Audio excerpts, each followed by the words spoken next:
নমস্কার বন্ধুরা, মীনাক্ষী কিচেনে আপনাদের স্বাগত। আজকের রেসিপি হলো বাংলাদেশের চিংড়ি মাছের মালাইকারি। এখানে বড় বড় চিংড়ি মাছ নিয়ে নিয়েছি। আর চিংড়ি মাছের মধ্যে দিয়ে দিচ্ছি আমি হলুদ, দিয়ে দিচ্ছি নুন, দিয়ে দিচ্ছি লঙ্কার গুঁড়ো। এবার ভালো করে মাখিয়ে নেব। ঠিক আছে, ভালো করে নুন হলুদ মাখানো। এবার কড়াই আমি সর্ষের তেল দিয়েছি, সর্ষের তেলে এগুলো ভেজে নেব।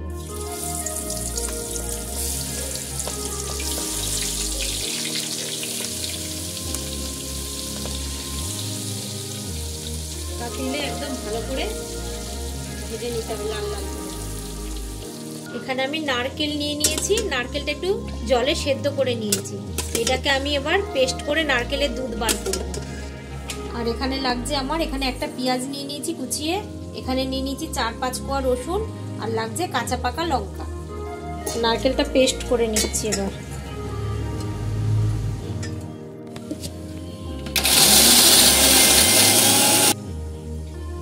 পেস্ট হয়ে গেছে। এবার আমি নারকেল থেকে দুধটা বার করে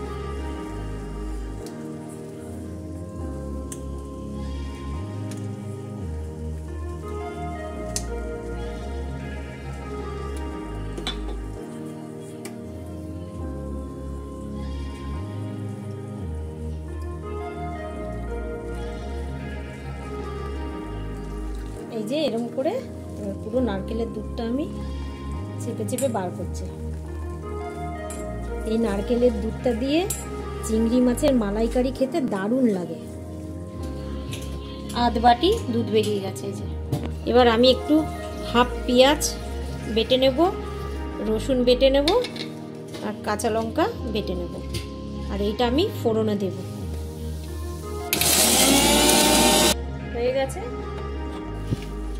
হয়ে গেছে ভাজা। এবার আমি ভাজাগুলো চিংড়ি মাছ তুলে নিচ্ছি। এই যে আগে সব ভেজে রেখেছিলাম অর্ধেক, আবার এইগুলো অর্ধেক ভেজে নিচ্ছি।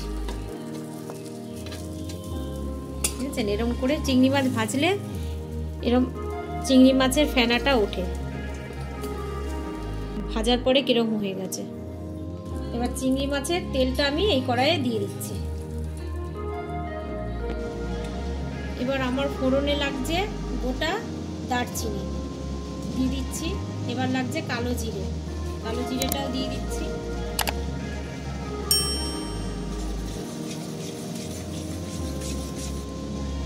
এবার আমি দিয়ে দেবো এই পেঁয়াজটা,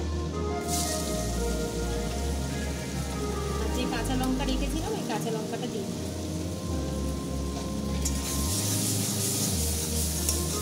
পেঁয়াজটা এবার আমি হালকা ভেজে নেব। পেঁয়াজটা এই যে ভাজা ভাজা হয়ে গেছে। এবার আমি এই পেস্ট করে রেখেছি এই মশলাটা আবার আমি দিয়ে দেবো।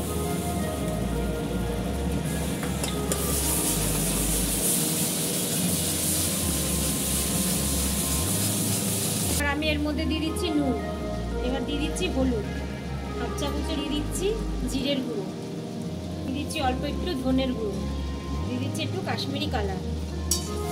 এবার ভালো করে কষিয়ে নেব। এই যে দারচিনির যে গন্ধটা, এটা দারুণ লাগছে। এটা 5 মিনিট ধরে কষিয়ে নিলাম ভালো করে। এই যে কালারটা এসে গেছে। এবার আমি চিংড়ি মাছটা দিয়ে দেবো এর মধ্যে।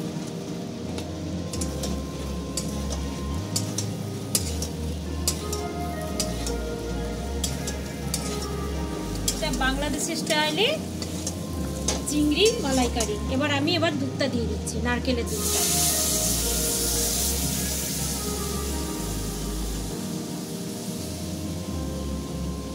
ঠিক আছে, নারকেলের দুধের একটা আলাদাই গন্ধ।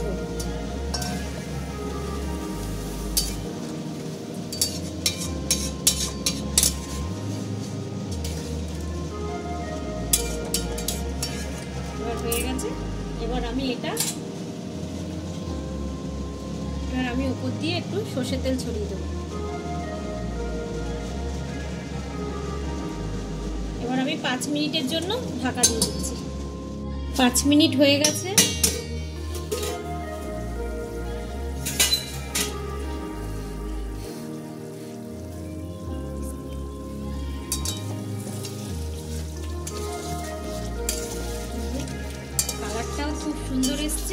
গন্ধটাও দারুণ বেরিয়েছে, দুর্ধর্ষ গন্ধ বেরিয়েছে। এই দিয়ে আপনারা এক থালা একদম গরম গরম ভাত খেয়ে নেবেন। এবার আমি সার্ভ করে দেব। তো বন্ধুরা, আপনারা দেখলেন চিংড়ি মাছের মালাইকারি কেমন করলাম, এরকম করে বাংলাদেশে করে। তো আপনারা অবশ্যই বাড়িতে ট্রাই করবেন। ভালো লাগলে লাইক, শেয়ার, সাবস্ক্রাইব করে দেবেন, বেশি করে শেয়ার করবেন, SMS করবেন। Thank you.